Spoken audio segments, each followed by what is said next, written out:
Hello, everyone. I know I said I wasn't going to post anymore, but I don't know. I guess it was the cosmics or the gods and goddesses saying you can't stop posting because more crap start coming up. So here we go.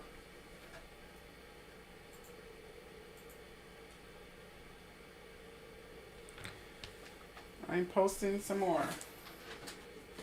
Now this one's going to be a little bit different because I'm not going to be technically doing a slideshow like I normally do and you guys barely say anything. This is more so going to be like an audio voiceover by one of my favorite podcasts in Rolling Stone.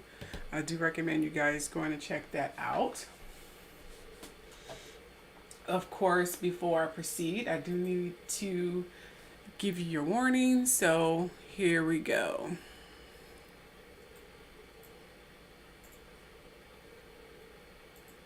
Please note that this is all alleged. I've never met any of these people. I deeply researched all of my information.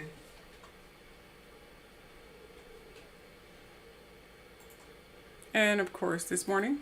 This is a trigger warning. In this video, I may be talking about or showing sensitive material about some subjects or topics that may be disturbing or upsetting or may bring forth some troubling memories, as you read in the description or title. With that said, either end the video now or brace yourself. Aside from that, enjoy. All right, fantastic. Okay, so this particular audio is going to basically give you a rundown, not a complete in depth, but it'll be in depth, and there will be stories that you and I have never heard pertaining to Sean Combs. So this will be more kind of like a podcast. So you can't put the phone down, or if you're driving, or if you're on lunch break, or whatever the heck you're doing. But just make sure you are interacting to let me know that you're still here in the comment section.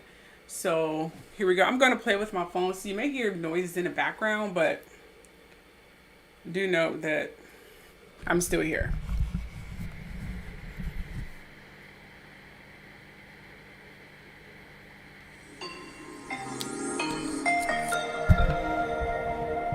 Bad Boy for Life. Sean Combs' history of violence. For decades, Sean Diddy Combs was hip-hop's boisterous showman.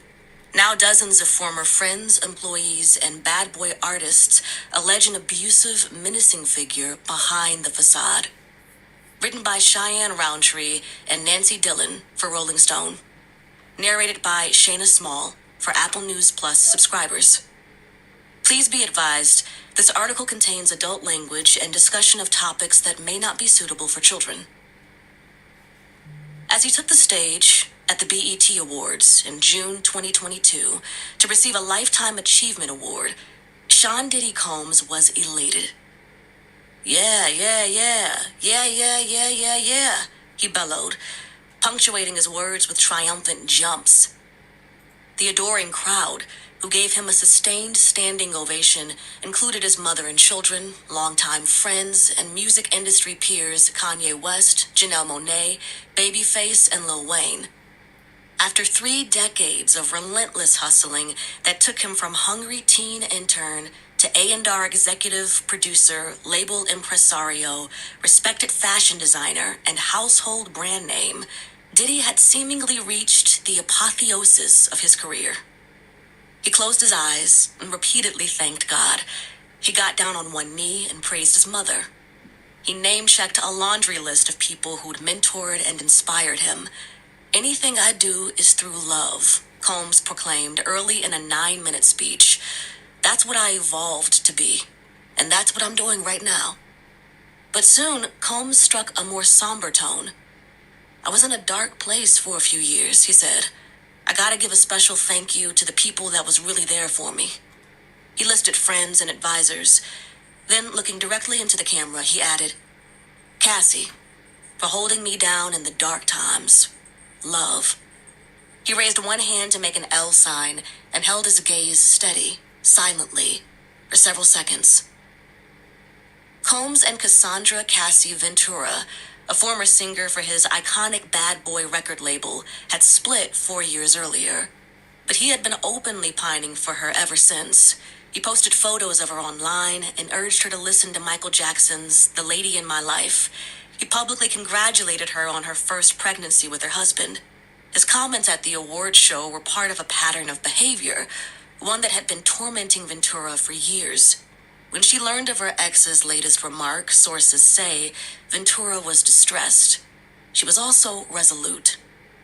Almost 18 months later, in November 2023, Ventura sued Combs, claiming he held her in a violent form of sexual servitude throughout their relationship and raped her upon their final breakup in 2018.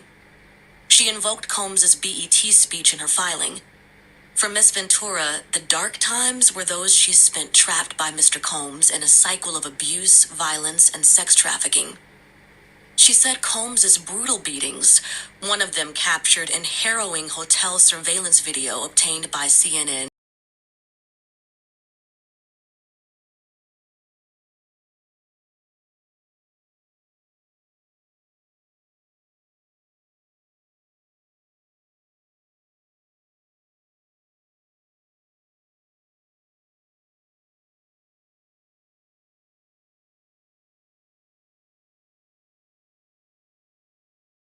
leave her the fuck alone. In the 5 years after her breakup with Combs, Ventura remained silent. While he was posting about her pregnancy in 2019, she was negotiating in distress behind the scenes to escape her bad boy contract, Red says. Despite Ventura signing a 10 There was a little break part there. I'm going to go back a little bit. album Combs. Combs' words from the BET stage, burst lips, black eyes, and extensive trauma. For Grammy-winning songwriter Tiffany Red, a friend of Ventura's who worked closely with the singer during the height of the alleged abuse, Combs' words from the BET stage had been a taunt. It's like harassment, she explains. You're still fucking with her. Leave her alone. Leave her the fuck alone. In the 5 years after her breakup with Combs, Ventura remained silent. While he was posting about her pregnancy in 2019, she was negotiating in distress behind the scenes to escape her bad boy contract, Red says. Despite Ventura signing a 10-album deal in 2006, Bad Boy only released one studio album by her. Combs was allegedly trying to tie her separation agreement to a non-disparagement clause. It's not like we were negotiating with just her record label, Red says. We were negotiating with her abuser. Through her lawyer, Ventura declined to speak for this article. Combs did not respond to a request for comment on this allegation. At some point, Ventura checked herself into a rehabilitation center to deal with the physical and psychological repercussions of her time with Combs, and found renewed purpose in being a mom, her lawsuit says. When she eventually gathered her strength and stepped forward, a flurry of other lawsuits followed.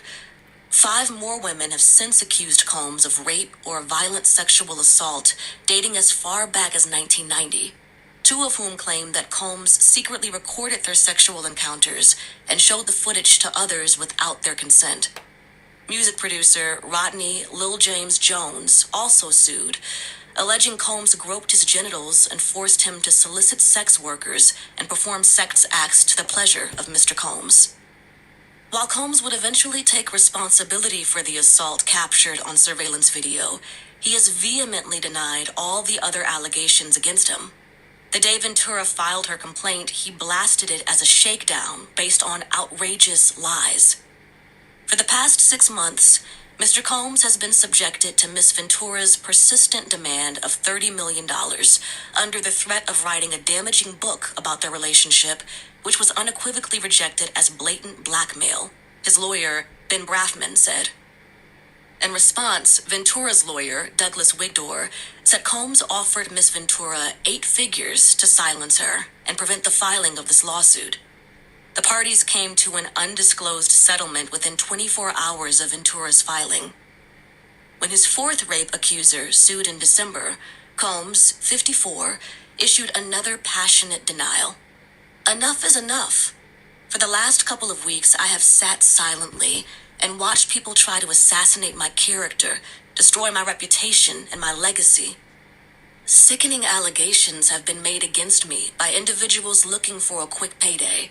Let me be absolutely clear. I did not do any of the awful things being alleged. I will fight for my name, my family, and for the truth. For many, the lurid allegations against Combs were jarring, in part because he had risen to such great heights as a bankable bon vivant who threw the best parties from New York City to the Hamptons to Hollywood. He's the pop culture stalwart who walked under a parasol held by his campy valet, Farnsworth Bentley, and Saint-Tropez, and turned up at a Met Gala in a Swarovski crystal-encrusted tuxedo and floor-length cape. He rapped about Bentleys and Benjamins and held court at his over-the-top annual white parties, attended by Leonardo DiCaprio, Beyoncé, Mariah Carey, and Martha Stewart. He called himself the Great Gatsby and considered circus showman P.T. Barnum his muse. Now the spotlight Combs constantly chased is trained on his alleged crimes. In staggering scenes that underscored his fall from grace, heavily armed Homeland Security agents stormed his sprawling Los Angeles and Miami estates as part of a federal sex trafficking investigation on March 25th. Investigators tore through his offices and bedrooms, leaving cables dangling from a command center and multiple safes wide open. 3 gleaming Grammys and an Oscar sat atop a gutted console like relics of a crumbling regime.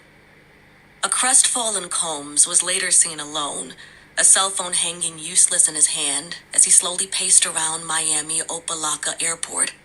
His vacation in the Bahamas was canceled, his once fortified homes breached, his adult sons handcuffed, and his empire on the brink. While the raids made global headlines, the silence from Combs' famous friends was palpable. This felt different than before, when he could use a checkbook, a high-powered attorney, and a media blitz to overcome scrapes with the law, when his charisma, influence, and connections would allow him to shake off allegations of violence or outcry from his disenfranchised artists. Reparations is getting closer and closer. Former Bad Boy artist Mace said a day after the raids. The big payback. Over the past 6 months, Rolling Stone conducted dozens of interviews with Combs' former friends, acquaintances, employees, and bad boy artists, as well as industry insiders. Out of 300 plus people contacted for this investigation, more than 50 were willing to speak about their experiences.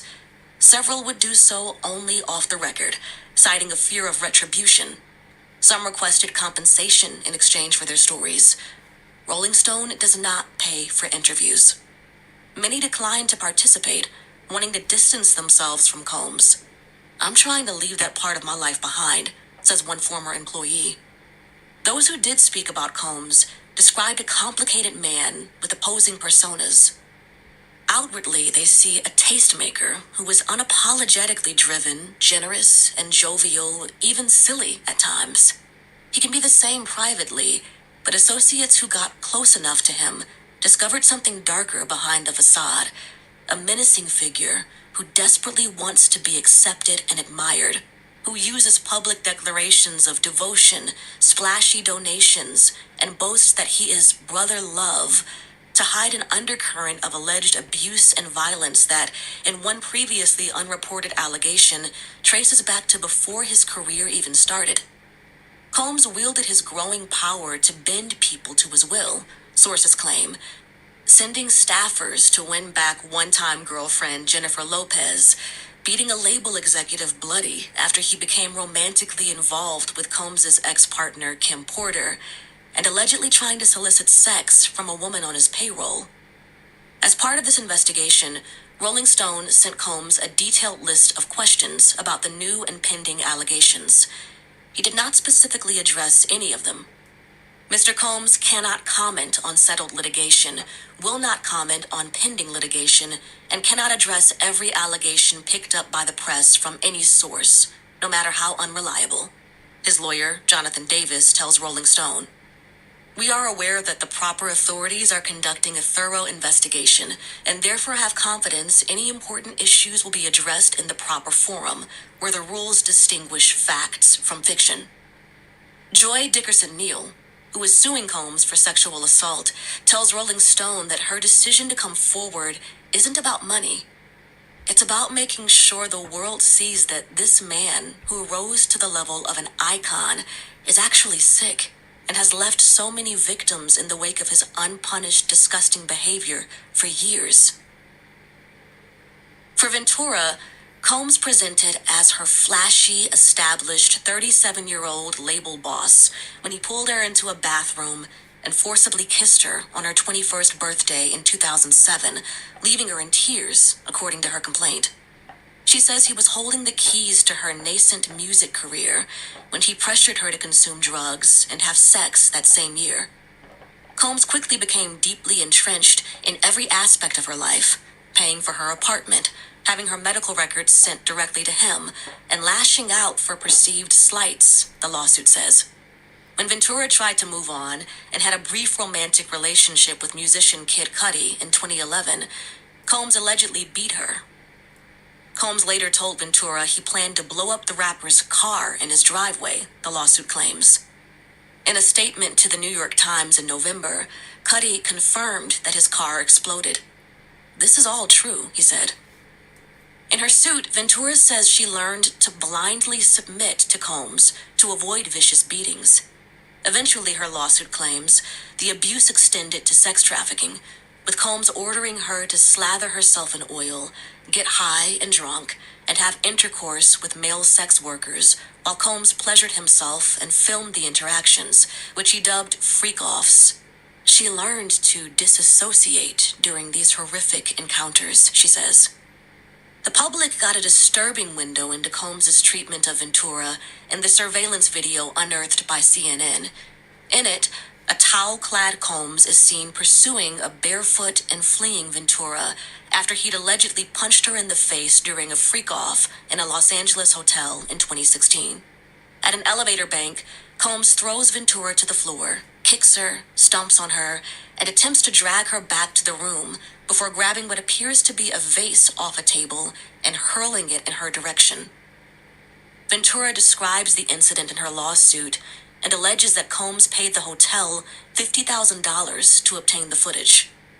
After years in silence and darkness, I am finally ready to tell my story and to speak up on behalf of myself and for the benefit of other women who face violence and abuse in their relationships, Ventura said in a statement accompanying her lawsuit. This was an opportunity to speak up about the trauma I have experienced and that I will be recovering from for the rest of my life. As Ventura's damning allegations were on the verge of going public, Combs was strategizing, according to Jones, who produced multiple songs on Combs' Grammy-nominated 2023 release, the Love album, Off the Grid. He detailed how he planned to leverage his relationship with celebrity pastor Bishop T.D. Jakes to soften the impact on his public image, Jones wrote in a sworn declaration in April. Jakes did not reply to a request for comment. Publicly, Combs seemingly jumped into overdrive, producing positive press. He fulfilled his $1 million promises to his alma mater, Howard University, and the football program at another historically black college, Jackson State University. He launched Empower Global, an e-commerce platform for black entrepreneurs. And in dropping his new album, proclaiming he was in his love era, he announced that he was giving bad boy artists and songwriters their publishing rights back. Only some artists say they were offered rights back, and Danity Kane's Aubrey O'Day said she refused because her offer came with a mandatory non-disclosure agreement. A year before her breakup with Combs, Ventura conceptualized a short film titled Cassie that appears telling in hindsight. In a voiceover speaking about the film's fictionalized romance, she says, "How do you just walk away from it and escape it? I just want to be free." 1. Puff is out here acting crazy. He's beating her. The hotel's security footage prompted horrified reactions around the world. Forced to acknowledge his actions, Combs made a rare admission of guilt, but tailored it to that incident. "I was fucked up. I hit rock bottom, and I make no excuses. I take full responsibility for my actions in that video. I'm disgusted. He claimed he went to therapy and rehab and was truly sorry. Ventura's lawyers said Combs' apology showed his pathetic desperation. Many who watched footage of the assault were stunned, even those who'd known Combs for years. LaJoyce Brookshire, a former publicity executive at Bad Boy, says she was disturbed to learn that these types of actions could have occurred, and that Puffy would stand in my face the next day with a straight face. That shakes me to my core. Several women who attended Howard with Combs, however, had seen signs of a controlling and abusive personality decades ago. Combs started at the esteemed college in the fall of 1987 and quickly earned a reputation for throwing legendary rowdy parties. Flamboyant and boisterous, he was often seen driving his convertible around campus and passing out flyers. Though he left after his sophomore year, Combs turned Howard into a pipeline for his enterprises, teaming up with future label execs and producers Harve Pierre, Mark Pitts, and Derek D. Angeletti, all key figures in Bad Boy's early success. Shantae Page, a former A&R executive for Universal Motown Record Group, was among those who say they had positive experiences with Combs at Howard, calling his iconic parties a once-in-a-lifetime type of vibe. He was a go-getter from the start, she says, always in the know. But other women described previously unreported incidents involving unwanted touching and fits of rage. One woman says she kept as far away as possible after Combs caressed her back without warning and asked if she would be willing to meet one of his friends. Another former student recalled that Combs flew off the handle after she objected to him cutting a cafeteria line. While the moments may seem small, they showed flashes of danger that would soon explode. A third former student recalls how the future mogul would tap on the window of an English class to get a girlfriend to ditch. The visits became noticeably unwelcome, the classmate tells Rolling Stone. She would tense up when Combs appeared. The student who sat next to the woman in class recalls, "He just had a weird control thing. I felt like she was fearful." The classmate, who requested anonymity due to fear of retribution, says her concerns were validated when Combs appeared outside the school's Harriet Tubman quadrangle dorm and started screaming in a belligerent manner for his girlfriend to come outside.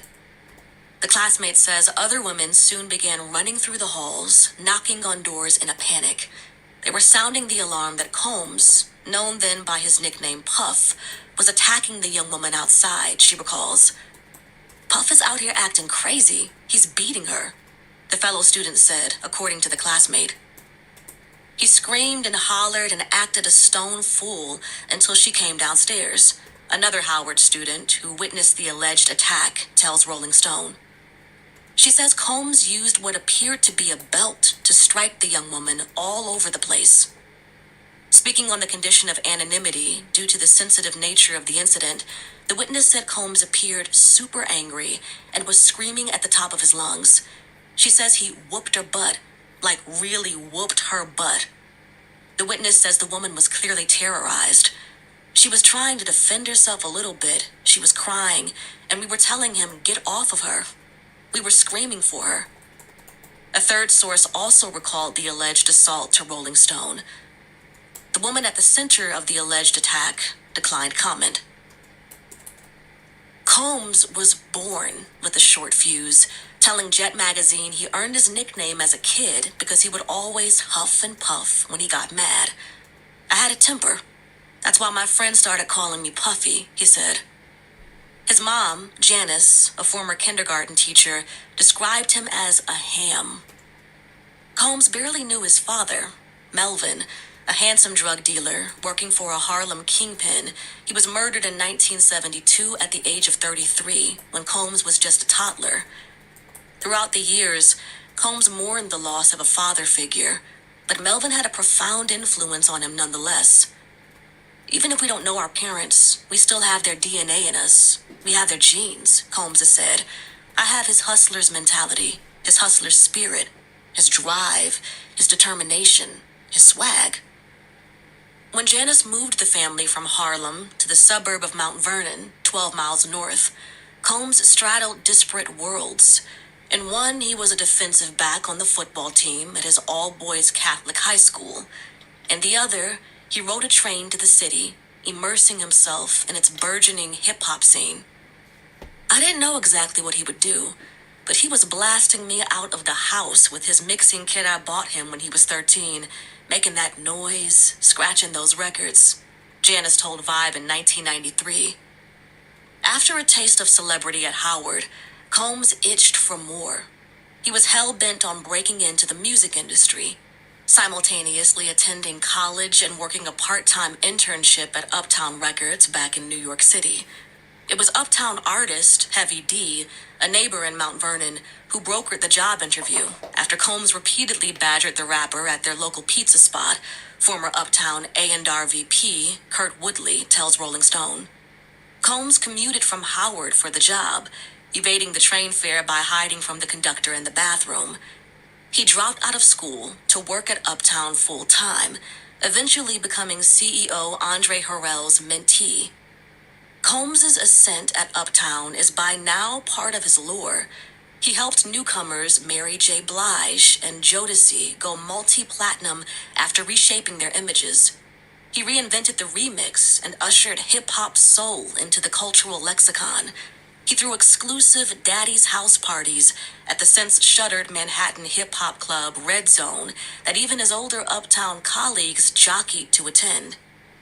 He had the ability to convince people that whatever he was doing or wherever he was, that was the hot shit. Dan Charnas, author of The Big Payback, The History of the Business of Hip-Hop, tells Rolling Stone, he understood more than anyone how the innovations of hip-hop, specifically sampling and using classic rap records as a basis for R&B songs, would be really powerful for a generation. As Combs' star was rising at Uptown, his predatory instincts resurfaced, according to the sexual assault lawsuit filed by Joy Dickerson-Neal last November. Dickerson-Neal acted opposite Combs in a 1990 music video and received what she considered a warning from Bronx rapper Sister Soulja to keep her distance, given his infamous reputation. Sister Soulja did not reply to a request for comment. Dickerson-Neal says she reluctantly agreed to a dinner date with Combs in January 1991 while she was a college student paying for her studies with a restaurant job. Wary of being alone with him, she requested they dine where she worked. She alleges Combs spiked her drink when she used the restroom and later pressured her into taking a hit off a blunt. She says her legs went rubbery a short time later and that Combs raped her at a nearby residence. She also claims Combs filmed the attack and showed the video to others like a trophy. Through a rep, Combs denied the allegations at the time. This 32-year-old story is made up and not credible. Mr. Combs never assaulted her. Combs' lawyers have moved to dismiss the lawsuit, calling the allegation false, offensive, and salacious. Mike Nice Lewis, who worked with Dickerson-Neal at the short-lived PMD Records, tells Rolling Stone that she confided in him at the office about the alleged sexual assault in the early 1990s. Combs and Bad Boy came up in conversation, and Lewis says Dickerson-Neal's demeanor abruptly changed. Lewis claims Dickerson-Neal told him that she had a very bad sexual experience with Combs, keeping her head down as she talked. I believe Joy, he says. I just knew from what she was telling me that it still affected her, even 2 years later. Adds Michelle Kiola, attorney for Dickerson-Neal, and another accuser, Crystal McKinney. The amount of irreparable harm to my clients' mental health and professional lives cannot be overstated. Within hours of Dickerson-Neal filing her complaint, another woman sued Combs for rape. Liza Gardner claims she was 16 in 1990 when she and a friend met Combs and Uptown singer-songwriter Aaron Hall at an MCA Records event in Manhattan. Gardner alleges the men were very flirtatious and handsy, feeding the girls drinks and inviting them to Hall's residence for an after-party. She alleges Combs offered her more alcohol at Hall's home in New Jersey and forced her into sex despite her protests. While she was still shocked and traumatized, trying to get dressed, Hall allegedly barged into the room, pinned her down, and raped her too. Gardner claims an irate Combs later showed up where she was staying and began choking her until she almost passed out. Combs feared the woman would tell his girlfriend what he and Hall had done, the lawsuit claims. Combs' legal team denied Gardner's allegations, calling them a money grab. But another woman who says she was with Gardner the night of the alleged attack corroborated many details of Gardner's lawsuit in a sworn affidavit filed in mid-May. The woman, who is the younger sister of the friend mentioned in Gardner's complaint, said she has a photo of herself with Gardner and Hall from the evening in question. She recalled frantically looking around Hall's apartment for her sister and Gardner after they disappeared with Combs and Hall. The then 15-year-old said she walked into a room and saw a man watching whatever Puffy was doing to Liza. The woman wrote that she awoke the next morning at a different location where an upset Gardner said Combs had just shown up there and choked her. Hall did not respond to a request for comment. Back in the Uptown office, Combs' inflated ego, outsized opinions, and Machiavellian scheming were becoming a problem for his peers. He went from internally divisive to openly controversial in December 1991 when he and Heavy D helped organize a celebrity charity basketball game at City College of New York that left 9 people dead, aged 15 to 28, and dozens injured in a stampede. Combs shirked responsibility, claiming he had tried to enlist help from the NYPD and that he had personally administered CPR to several people. But an incident report ordered by then Mayor David Dinkins faulted him for allowing inexperienced underlings to handle the event planning and found that reckless overpromotion had drawn too many people without tickets to the event. With the city investigating possible criminal charges, lawsuits mounting, and rivals pushing Harrell to cut Combs loose, the Uptown exec urged Combs to lie low. A terrified Combs spent months holed up in a Manhattan hotel with his mother, according to Kirk Burroughs, Bad Boy's co-founding partner and president. Burroughs was fired from Bad Boy in 1997. In 2003, he sued Combs for allegedly threatening him with a baseball bat and coercing him into signing over his stake in the company. His claims were dismissed as beyond the statute of limitations. After the controversy subsided and Combs returned to Uptown, he still considered himself Harrell's heir apparent, but his access to his mentor was restricted. He spent much of 1992 producing Blige's landmark debut, What's the 411, gaining redemption in the album's acclaim. Around this time, he founded his own Uptown imprint, Bad Boy Entertainment, where he could sign his own artists and make extra cash.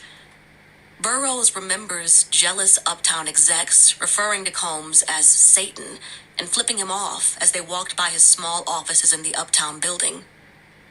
Harrell soured on him too. As Woodley recalls, Harrell said, "I'm gonna fire Puff. He's getting a little too big for himself. He's bothering people." With pressure mounting, Harrell fired Combs in July 1993.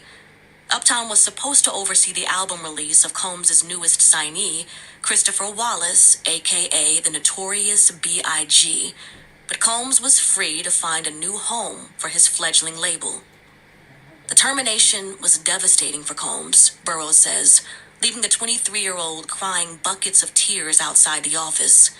He loved Andre, Burroughs says. He loved Uptown. He didn't understand what Bad Boy was going to be. "I cried for a couple of days and felt like I wanted to jump off a building," Combs told Rolling Stone in 1995. "I think at times I was hard to work with. Possibly I was doing shit that an asshole would do, just abusing the power. That was only a little bit of the time." 2. The making of a mogul. Cast out of Uptown and blamed for a tragedy that claimed 9 lives, Combs could have faded into obscurity. But he was scrappy and determined, quickly securing a reported $10 million deal from Arista Records' Clive Davis that kept Bad Boy Entertainment alive. Now he was helming a skeleton crew eager to turn artists into superstars and cement hip-hop as a mainstream genre. While the world did not understand the power of hip-hop, I was working in it and watching it unfold. Says Michelle Joyce, Bad Boy's first director of marketing. I knew beyond a shadow of a doubt that it wasn't if it was going to pop, it was when.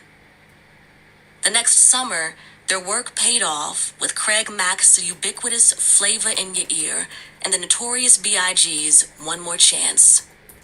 In the next 3 years, Bad Boy would become the premier label for upcoming hip-hop and R&B artists, churning out chart-topping albums from Faith Evans, Total, and 112, and soundtracking clubs and radio stations nationwide. And in Wallace, Bad Boy had a budding superstar, Biggie Smalls, the storytelling genius with the effortless flow. Still, Combs was volatile. Burroughs says he once saw Combs attack a woman inside Bad Boy's office in 1994.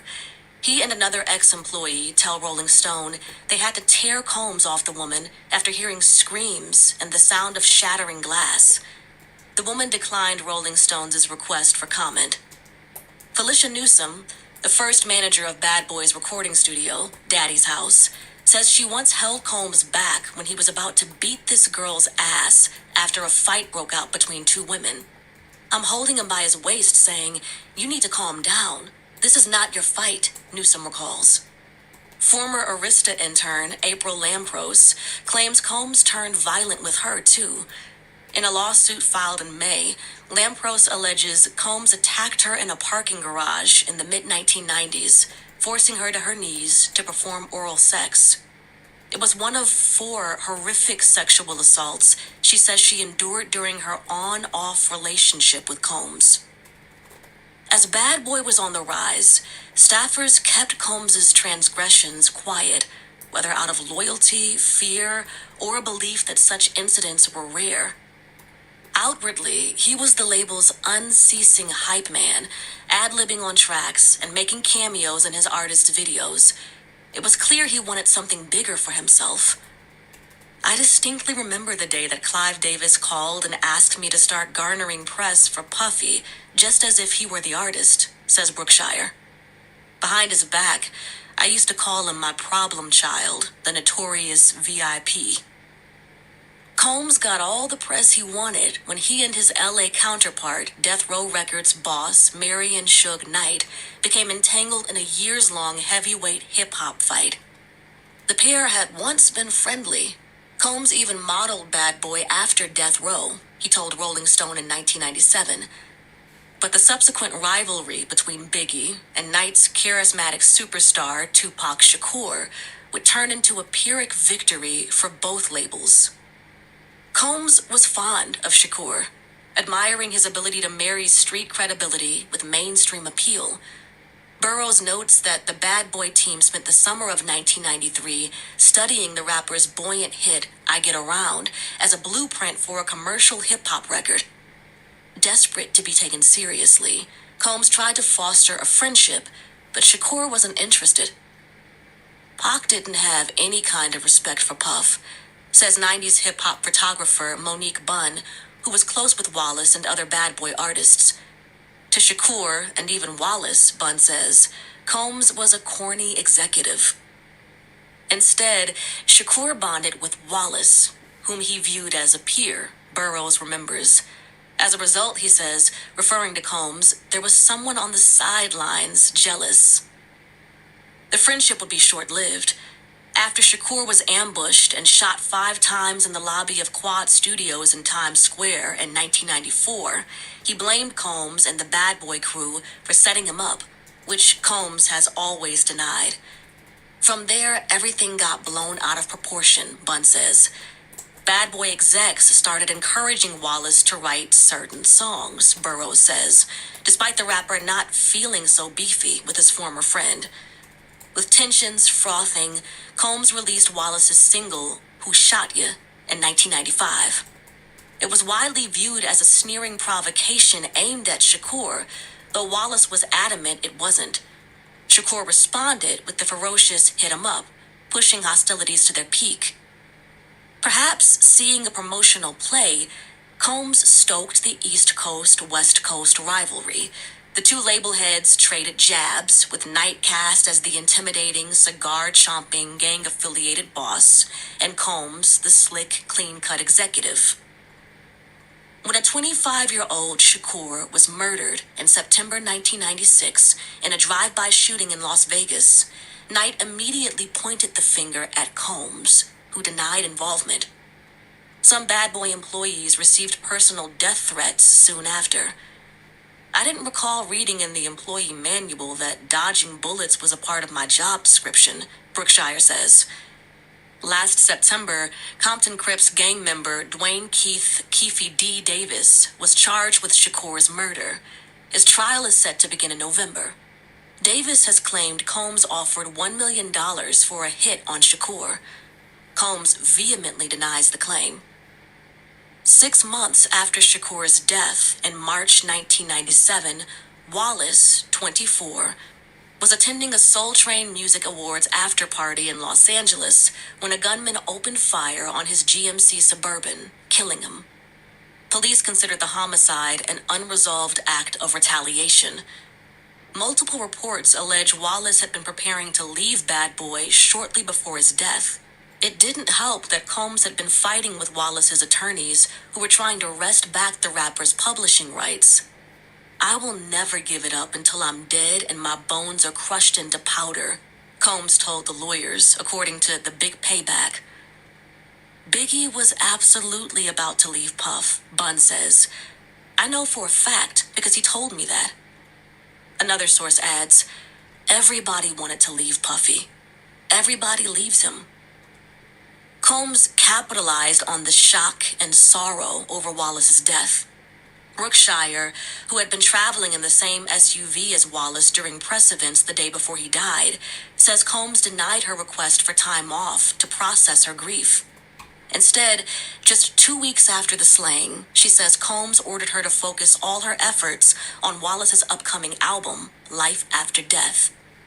Combs demanded it be number one, number one, number one, number one, number one, top 10, top 10, top 10, she recalls. It sold nearly 700,000 copies in its first week. When Rolling Stones approached Bad Boy about a cover opportunity a few months after Biggie's murder, Burroughs claims he advocated for the late rapper to take the spot. "I was telling Sean, let's make it Biggie. You still have a chance for a cover in the future," Burroughs recalls. He's like, "No, he's dead. I'm putting out No Way Out in July. I need to be on the cover of Rolling Stone." Combs got his cover. And 2 years later, he acknowledged how Biggie's death had been big business. "I think his passing added to the fame," Combs told Rolling Stone in 1999. "At least 2 million of the nearly 5 million copies of No Way Out sold were due to his death, straight up. And that doesn't necessarily feel good, but that's the reality." Even Death Row's fearsome boss, who's currently serving a 28-year manslaughter sentence and has been labeled a boogeyman of hip-hop, said Combs' behavior was distasteful. "When Pac left, I didn't pick up a microphone," Knight said on his prison podcast. "I picked up the pieces." 3. People did whatever he said to stay in his good graces. In the late 1990s, fans regularly gathered outside the Daddy's House studio in Midtown Manhattan, angling to see a famous face or pass along a mixtape. "We had built this machine, the hottest hip-hop label in the world, and people started to jockey to get next to Puffy," Joyce says. As the new millennium dawned, hip-hop entered its bling era, with Combs and his artists mining the melodies of 1980s pop songs to guarantee commercial hits. They wore matching shiny suits, spit raps about designer socks and yachts, draped themselves in diamonds, and filled their big-budget videos with fawning women and bombastic pyrotechnics. The label was thriving off Biggie's legacy, and bolstered by rising stars Mace, Shine, and Black Rob. Combs won Grammys and was nominated for his work with outside artist Mariah Carey and R. Kelly. He entered the upper echelons of New York society, partying with Revlon billionaire Ron Perlman and Donald Trump. There was a certain narcissism, an attitude of objectifying not just women, but all people, and wanting to be with other men who enjoyed moving people around like chess pieces. Charnas says of Combs, adding that he was the standard bearer for hip-hop as capitalism and a social mobility play. Becoming a dominant force in the industry only seemed to amplify Combs's bullying behavior. In April 1999, he barged into the office of Interscope Records executive Steve Stout and allegedly turned violent. Combs was furious that Stout didn't cut him from a crucifixion scene in a Nas music video before sending it to MTV. He punched me in the face, and then he grabbed the phone and bashed me in the head with it. Stout recounted to the LA Times. Combs privately settled with Stout, reportedly for $500,000, and dodged a 7-year prison sentence by pleading to a reduced charge of harassment. That summer, Combs released his second album, Forever. The album's critical and commercial failure, it sold less than half what its predecessor did, hardly diminished Combs' star power. A few months later, in December, Combs was arrested after a nightclub shooting in which 3 people were injured. His newest star, Shine, aka Jamal Michael Barrow, was convicted of firing the shots and sentenced to 10 years. Barrow was deported to Belize upon his 2009 release. Combs, meanwhile, was charged with weapons possession and attempted bribery after he and then-girlfriend Jennifer Lopez fled the shooting in a Lincoln Navigator that reportedly ran 11 red lights. Combs was facing up to 15 years in prison if convicted. Kevin Rogers Francis, a host at Combs' restaurant Justin's, who did marketing work for Combs' short-lived magazine Notorious, recalls the mogul scrambling for money, shuttering the magazine, and hitting the restaurant's drawers for cash in what Francis presumed was an effort to cover hefty legal bills. The prosecutor claimed Combs offered cash to witnesses after some said Combs was the shooter. Victim, Natanya Rubin, has been adamant that Combs fired the bullet that tore through her nose. Combs' own driver testified that Combs offered him $50,000 using a $40,000 pinky ring as collateral if he would say he owned the unlicensed gun found in the SUV. Others have claimed Combs paid as much as $1 million to Barrow through an intermediary to buy his silence. Barrow denies the claim to Rolling Stone, calling it ridiculous misinformation. After a 6-week trial, Combs was acquitted in March 2001.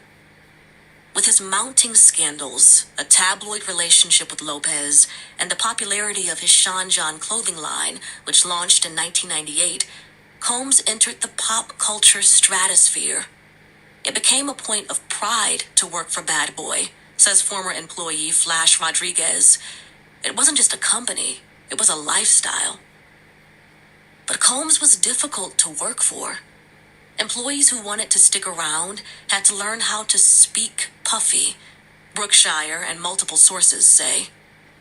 A demanding boss, Combs often yelled to get his point across and fired employees on a whim.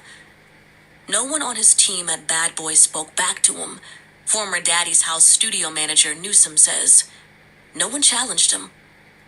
Another source recalls Mace, whose real name is Mason Betha, calling Combs Massa behind his back. Betha did not reply to a request for comment. He was so volatile, says a source who sometimes worked with Bad Boy. He was always on the edge of snapping and being scary.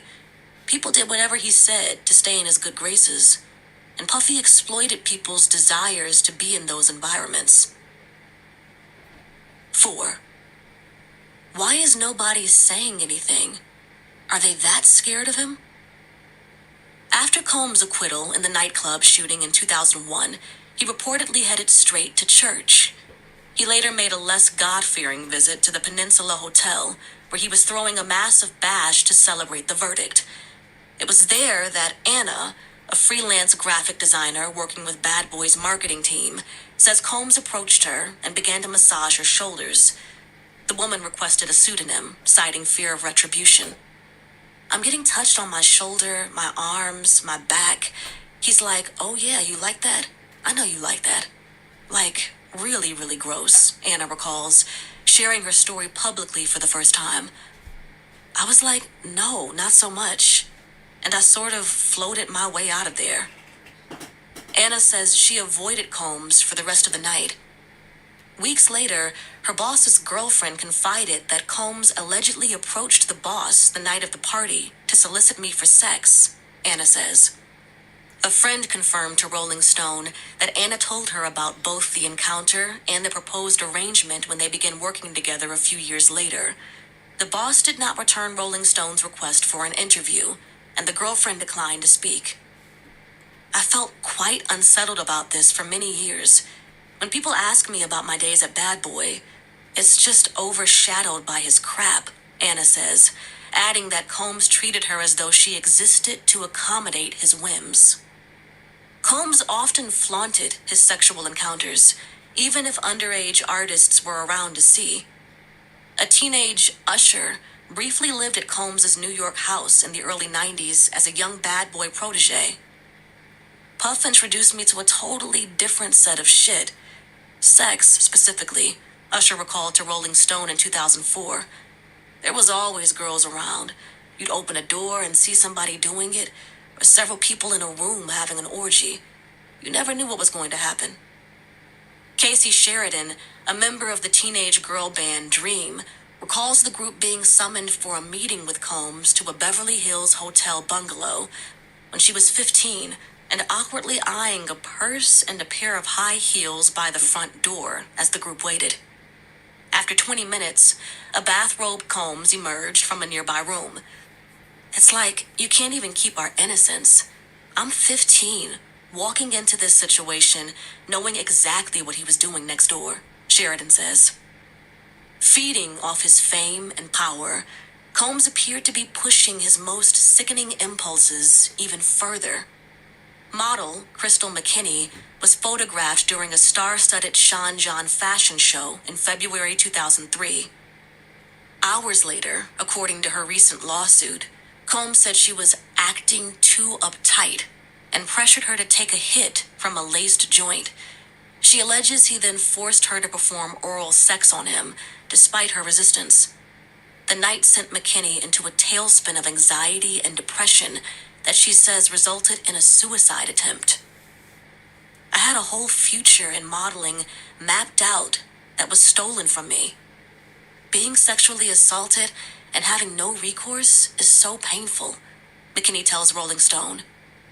I felt like I was dying every day because I did not yet have the strength to come forward. I hope that by speaking out, I can help other survivors come forward and seek justice. Not long after, between the spring and fall of 2003, a 17-year-old girl was out one night with friends at a Detroit area lounge when a man in a suit approached and allegedly introduced himself as Combs' best friend. The man purportedly called Combs and let the girl speak directly with the famed producer, who was twice her age. The man, alleged to be former Bad Boy president Harve Pierre, convinced the girl to board a private jet and take the 2-hour flight to Teterboro, New Jersey, just outside New York City, to meet Combs in person, according to a lawsuit filed last December by the girl, now an adult Jane Doe plaintiff. Then a high school junior, she was awestruck by the opportunity, documenting the trip with photos from inside Daddy's house, where she's seen pretending to record a song, pointing at Combs' initials on the wall, and sitting on Combs' lap.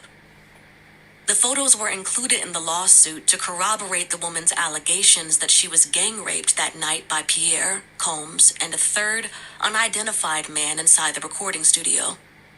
The woman claims the men plied her with drugs and alcohol until she was nearly unconscious and unable to consent.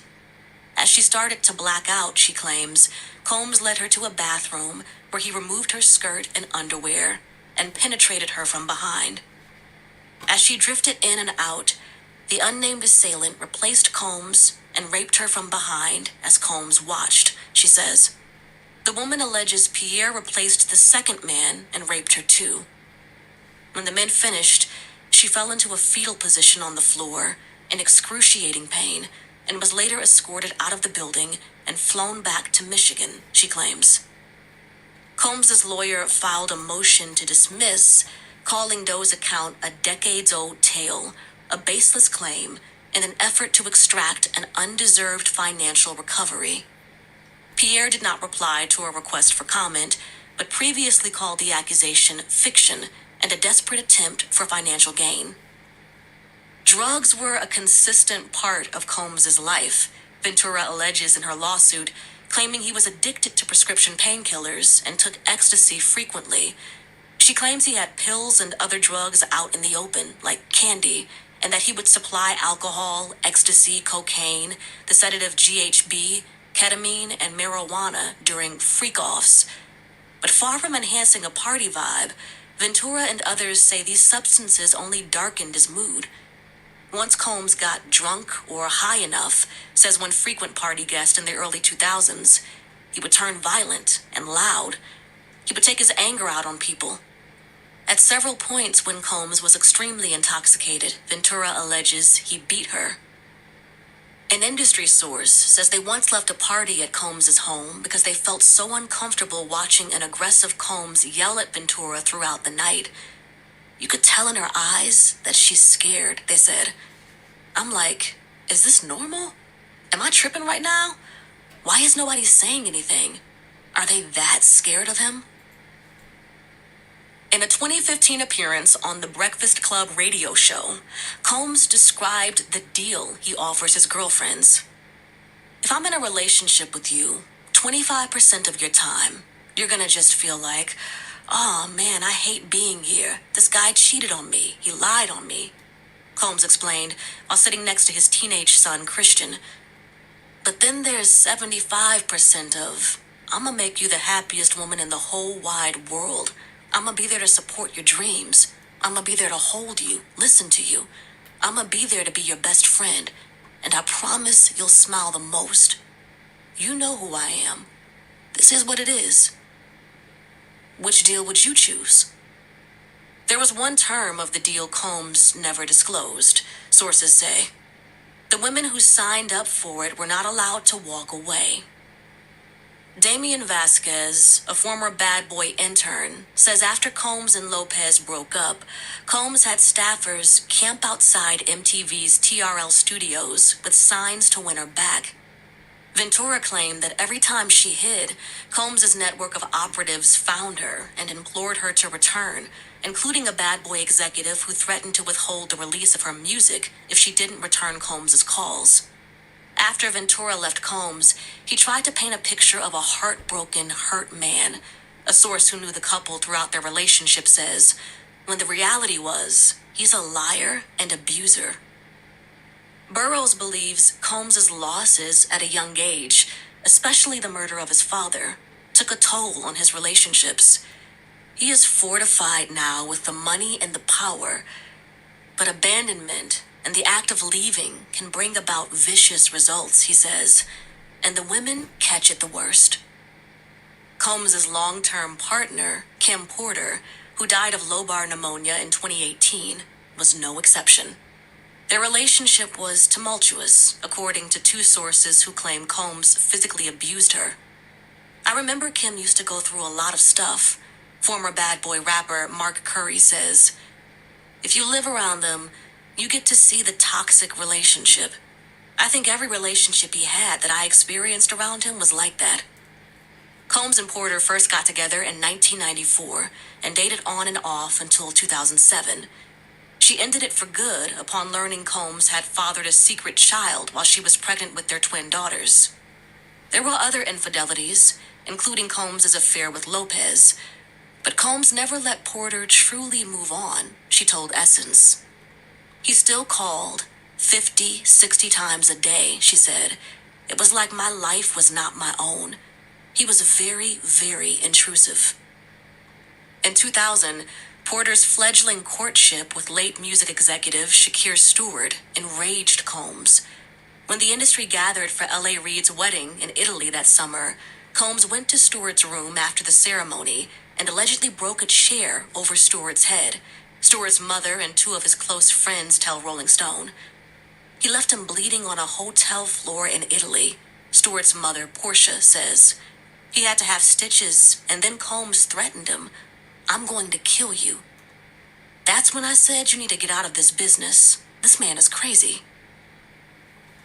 5. I've noticed him kill a lot of people's spirits.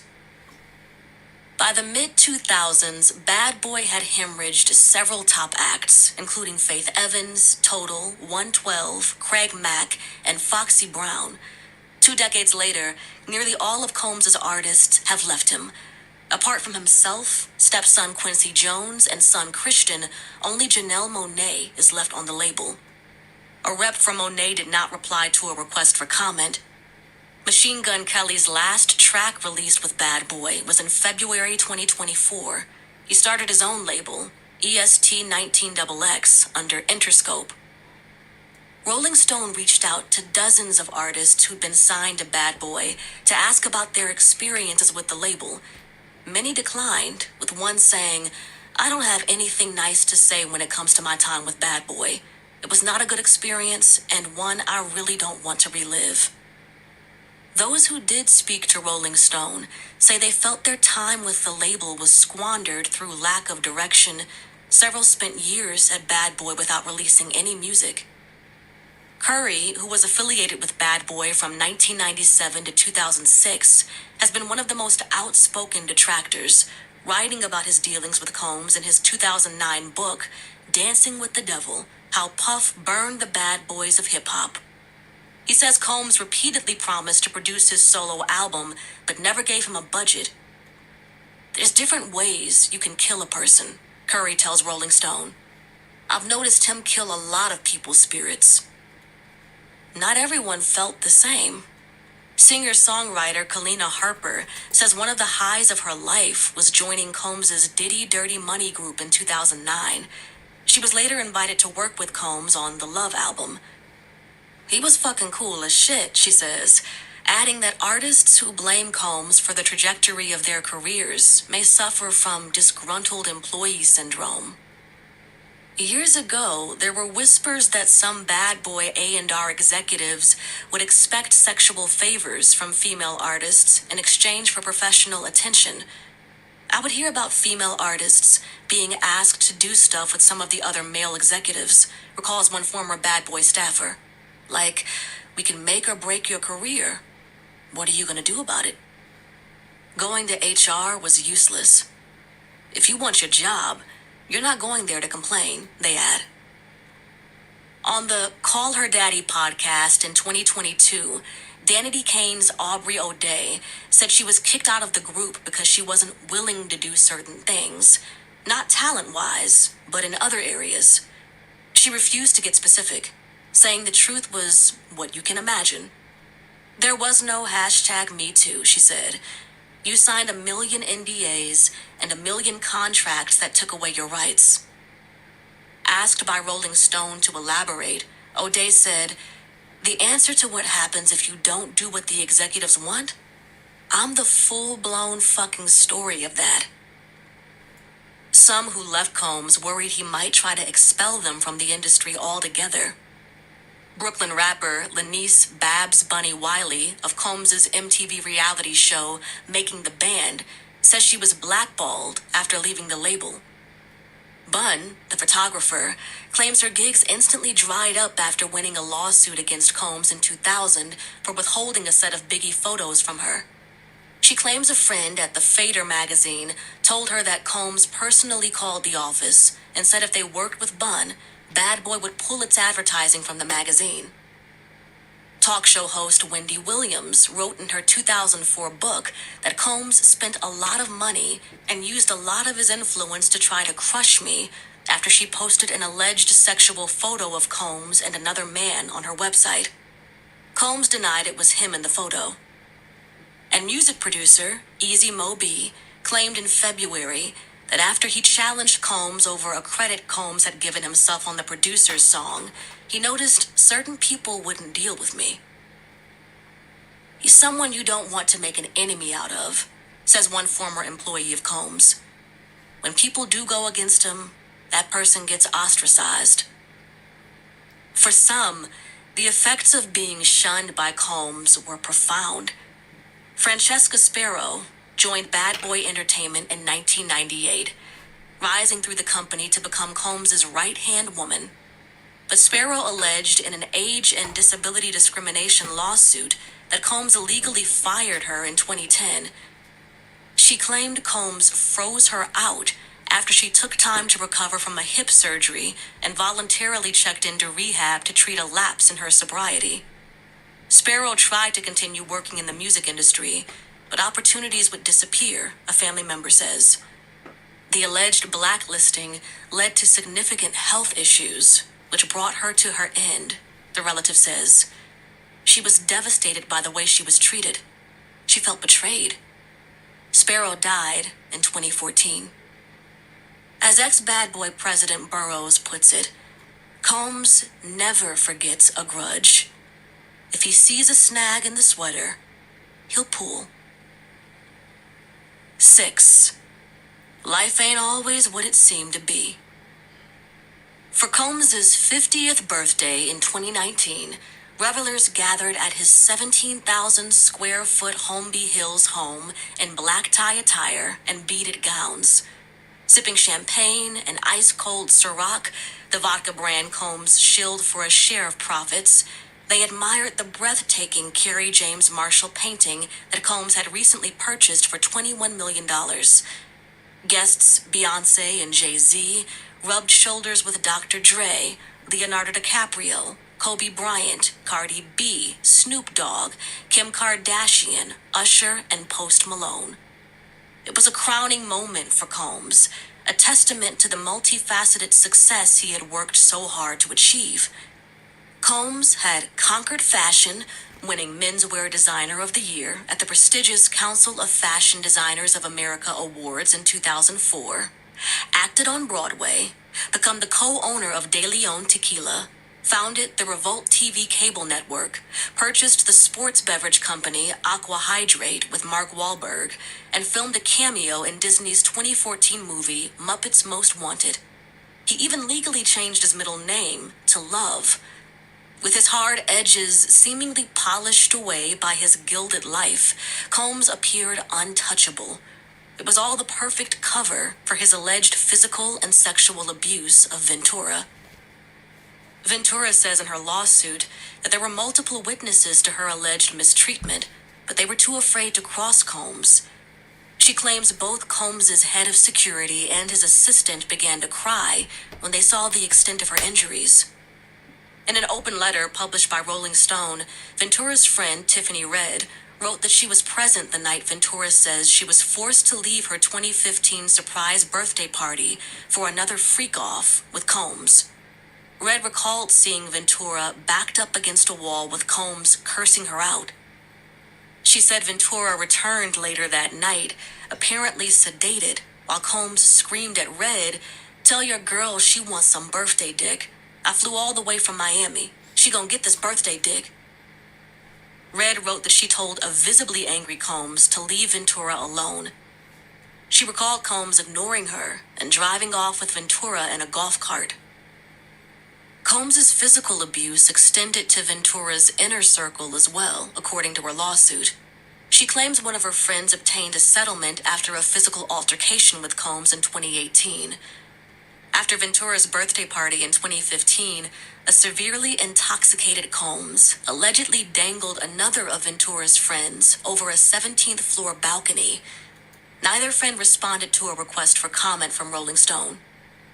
One source who worked with Combs and Ventura says people failed to speak up because Combs doesn't believe in being told no, and if you get caught up in the wrath of that, it can be very dangerous. In her lawsuit, Ventura says she finally found the strength to leave for good when Combs allegedly forced his way into her apartment and raped her in September 2018, the night she met him for dinner to discuss breaking up. She claims Combs pulled off her clothing and assaulted her as she repeatedly said no and tried to push him away.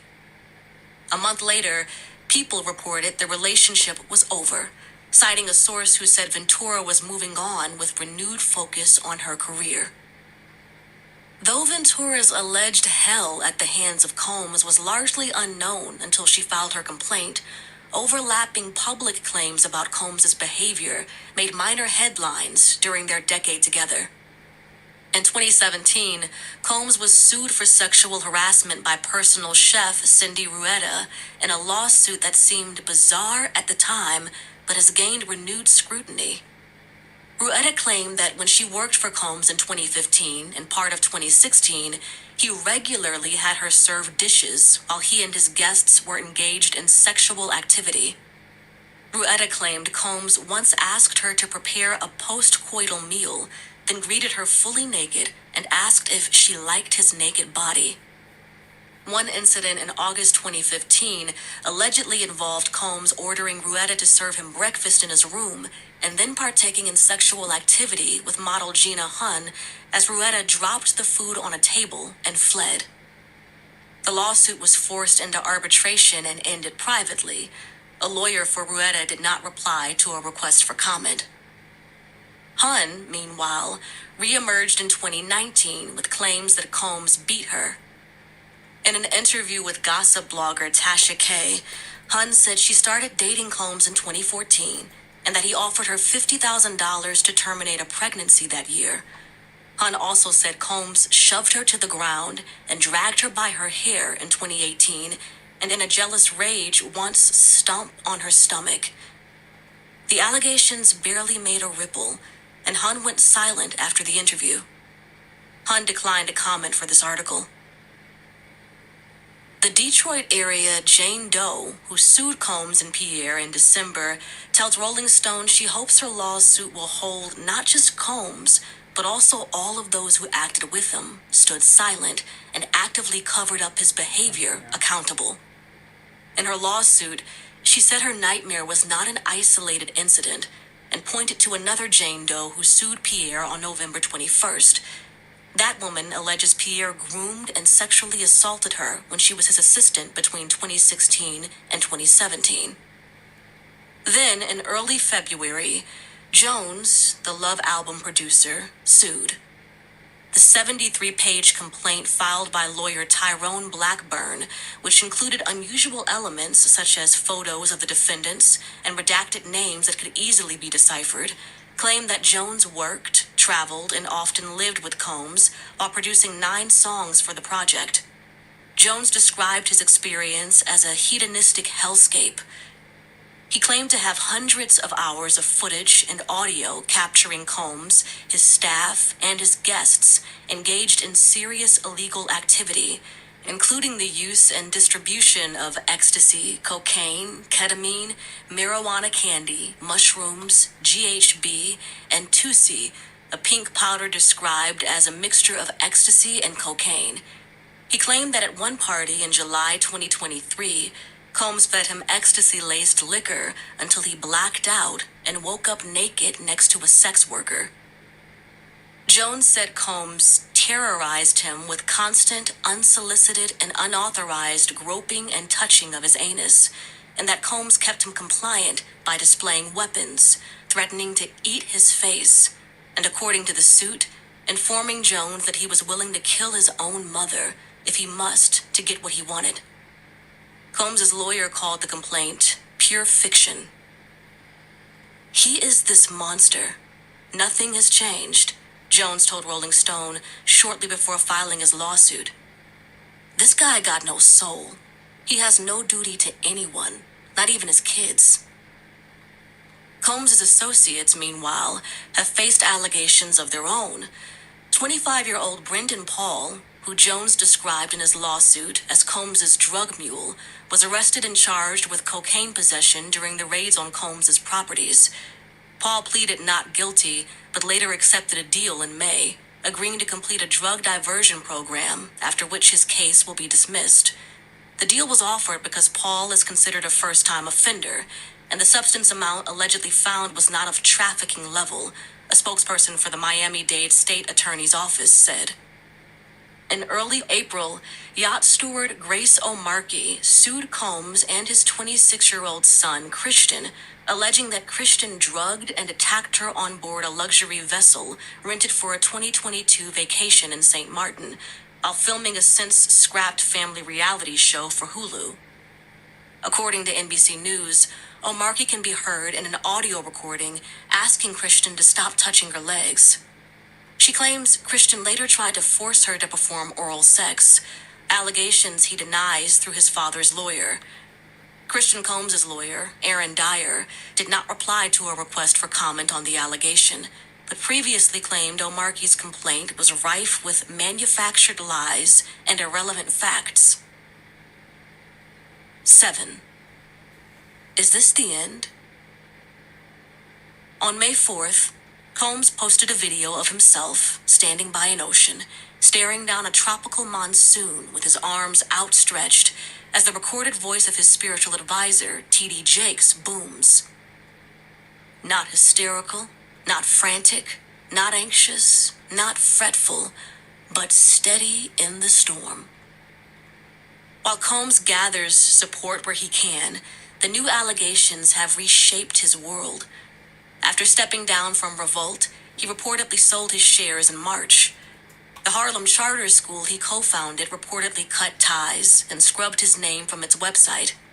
In April, premium liquor giant Diageo revealed it paid approximately $200 million to buy the outstanding 50% share of their De Leon tequila brand from Combs, fully dissolving their partnership. In a 2023 court filing, Diageo said that Combs had amassed nearly $1 billion from their 15-year relationship. And the wave of lawsuits reignited industry beef with Combs' longtime rival 50 Cent, who was making a documentary about his downfall. Combs is preparing for a fight, for his reputation, his legacy, and in some sense, his life. Federal officials declined to say much after the March raids, but a source confirmed to Rolling Stone that investigators in the Southern District of New York interviewed potential witnesses as part of a sex trafficking and racketeering probe. Agents may also examine Combs' alleged ties to the infamous Black Mafia family cartel, after the Detroit Jane Doe alleged in her suit that the group is rumored to have seeded Bad Boy. No criminal charges have been announced as of publication. Sex trafficking is certainly a potential component of a pattern of racketeering, or it could be charged on its own. Former federal prosecutor Elizabeth Geddes, a member of the team that successfully prosecuted R. Kelly in New York, tells Rolling Stone. The indictments of R. Kelly, Jeffrey Epstein, and Ghislaine Maxwell, high-profile individuals who long evaded real accountability by law enforcement, offer prosecutors a playbook for a possible prosecution of Sean Combs. Combs is known to sport a gold medallion depicting Lazarus, the biblical figure raised from the dead. And why not? He survived the deadly CCNY tragedy, the shooting that killed his top artist, and his Club New York criminal trial, and prospered. He named an album No Way Out, but he's always managed to find one. This time may be different. As more accusers and associates emerge with hellish accounts of their time with Combs, as more voices hint that there are darker stories still to be uncovered, he stands exposed in a much harsher light. To some, his claim that his brutal 2016 attack on Cassie represented a rock bottom from which he has since recovered doesn't ring true. One source who knew the former couple says the mogul's rage was always on the verge of creeping out. Rock bottom must be his personality, they say. I've never not seen this person. Misa Hilton, the mother of Combs' first son, Justin, had been silent in the wake of Ventura's lawsuit. But after the video broke, she responded by saying, I know exactly how she feels, and through my empathy, it has triggered my own trauma. Hilton declined to comment for this article. It's a long overdue reckoning, says Anna, whose encounter with Combs at the Peninsula Hotel still haunts her. People have been sitting with their experiences for years because you don't know what to do with it. Gardner's friend wrote in her recent affidavit that she wishes she had spoken up then, raised hell earlier. She watched her friend grapple with the aftermath. This experience completely changed Liza as a person, she wrote. Dickerson Neal, too, says she was forever changed by a single night. One date with Sean Combs led to the trauma and pain of sexual assault and an ocean's depth of shame, she tells Rolling Stone. Learning that Combs allegedly distributed an explicit video of her was devastating, and she's suffered debilitating self-doubt and a lifetime of inner turmoil. Those who were watching decades ago have long suspected Combs' legacy would end in disgrace. None of this was really a surprise for me, says one of the Howard alums who had knowledge of Combs' attack on a classmate. You're already an abuser in college. You were already feeling you had to have certain power over people.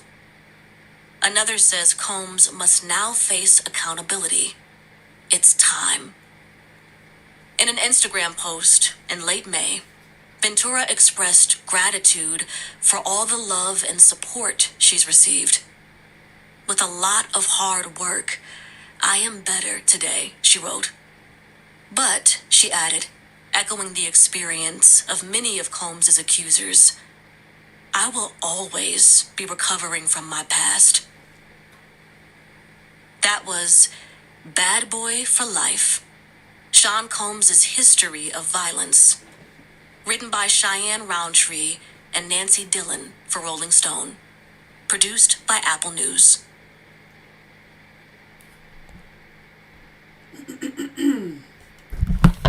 Fantastic. Wow, that was pretty deep, right? Whew. I'm not sure who listened to the whole podcast. I'll leave the link below so you guys can, check that out, do your reference or wherever it is that you guys are going to do. But I do recommend you doing that. It was very insightful. I got this particular audio. It was a fluke. I'm going to be honest with you. It was a really crazy fluke. It was spontaneous. It pretty much came out of nowhere. I was shocked that it came out of nowhere. But, yeah, it came out of nowhere. I was laying in bed and I was like, oh my gosh, I have to share this with my, truth seekers, something I can share, I can still work and I don't have to stop working, I don't have to be talking or anything of the nature. I'm going to share it on my TikTok in just a second while I continue working. You probably heard me typing in the background. Don't forget to leave your comments in the comment section. Let me know what you guys feel about it. And how you doing, Alicia? And is it Masala? I'm not even sure if you're still in the room or not. Damon, I don't know about your auto text. I still think it's auto, even though you claim it's not, but I think it is. Anyway. Yeah, I was going to just leave this alone because it's completely hacked. I mean, seriously, when I tried to upload the video, the words were coming off the page as if I was on two different pages or something. As if it's double or mirror image or something. So this page is definitely hacked. I already reached the quarter to having money ties, but they still claim I have not reached that quarter, so whatever. Oh, well, good. I'm glad you're still here. I'm not worried about it. Who's ever doing it's going to get their just due. I'm not even worried about them, and it's going to be really, really bad for them, and I cannot wait. Long as they send me a picture of their head on a fucking stick, I don't really care. Excuse my language, but my anger is really up there. But anyway, can you believe all of that darkness? And then I had just read that I do have the indictment, believe it or not, and I should have been going live about that.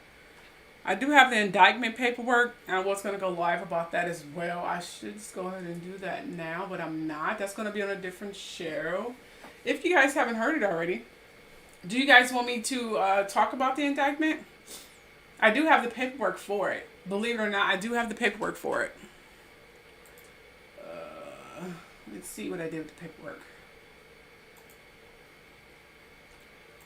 Let's see here. I do have the paperwork. Is this it? No, that's not it. I think it's in here. No, not in there. Let's see here.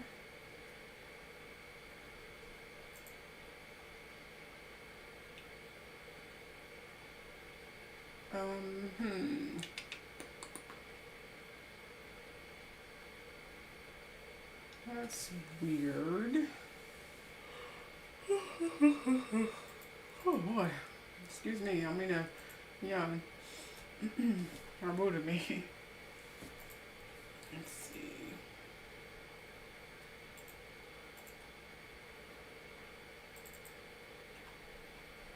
No, it's not there.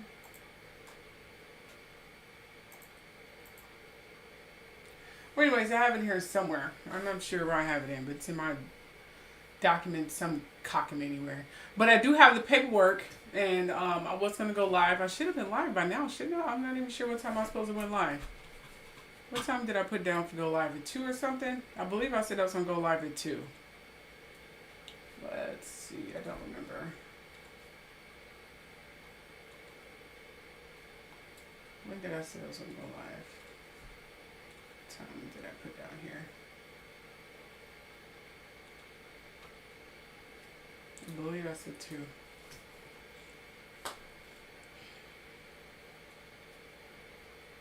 Oh yeah, 2:30. So we do have some time to go. It's only 10:30 right now, but I did say I was gonna go live at 2:30. So we have about 4 hours to go, and I'll see you guys then. I may go live, I may not. Honestly, I mean, who the fuck cares, honestly. But I'm glad you guys stayed throughout the rest of the video, considering you guys don't do too much talking in the comment section. So I'm just gonna go ahead and end it, and I'm just gonna go ahead and probably try to go live on my TikTok so they can hear this one.